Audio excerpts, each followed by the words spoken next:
চোখে ঘুমের ছাপ থাকা সত্ত্বেও আমাদের মা কিন্তু সকাল ৬টা ঘুম থেকে উঠে তড়িঘড়ি করে সে নিজের কাজ সামলাচ্ছে। এক হাত দিয়ে সে বিছানাপত্র গুছোচ্ছে আর অন্য হাত দিয়ে সে রান্নাঘর সামলাচ্ছে। সকালে ১ম আলো আসার আগেই আমরা যখন ঘুমোচ্ছি কিন্তু আমাদের মা তড়িঘড়ি করে উঠে সে সমস্ত কিছু কাজ একের পর এক করে যাচ্ছে। সকালে ঘুম থেকে ওঠার পর সে নিজের জন্য নয়, সে পরিবারের সকলের জন্য নতুন করে দিন শুরু করে।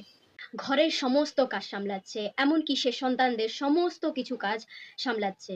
কিন্তু নিজের জন্য এক মুহূর্ত তার কাছে সময় নেই। এমনকি সকলের জন্য যখন সে চা বানায়, কিন্তু নিজের জন্য সেই চা খাওয়ার সে সময় পায় না। আমাদের মা আমাদের মুখে হাসি দেখতে চায়। সে আমাদের মুখে হাসি দেখার পর তার সারাদিনের যেন অক্লান্ত পরিশ্রম যেন কোথাও উধাও হয়ে যায়। সে আবার তার নিজের কাজে মনোনিবেশ করে। যেন তার চোখে কোনো ক্লান্তির ছাপ আর নেই।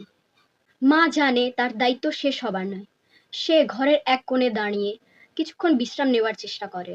চোখে ক্লান্তি কিন্তু বুকের ভিতর এক অদৃশ্য শক্তি। তার নিজের জন্য কোনো সময় নেই। মা তুমি সবকিছু সামলাও। মা তুমি সারাদিন সবার কথা ভাবো, সবার জন্য ছুটে চলো। কিন্তু নিজের খেয়াল রাখো কি? মা তোমারও তো একটু বিশ্রাম দরকার, একটু শান্তির মুহূর্ত দরকার। একটু নিজের জন্য ভাবো মা। কারণ তুমি যদি ক্লান্ত হয়ে যাও তাহলে এই ভালোবাসার পৃথিবী ফিকে হয়ে যাবে। তাই আজ না হয় নিজের জন্য একটু সময়, একটু বিশ্রাম।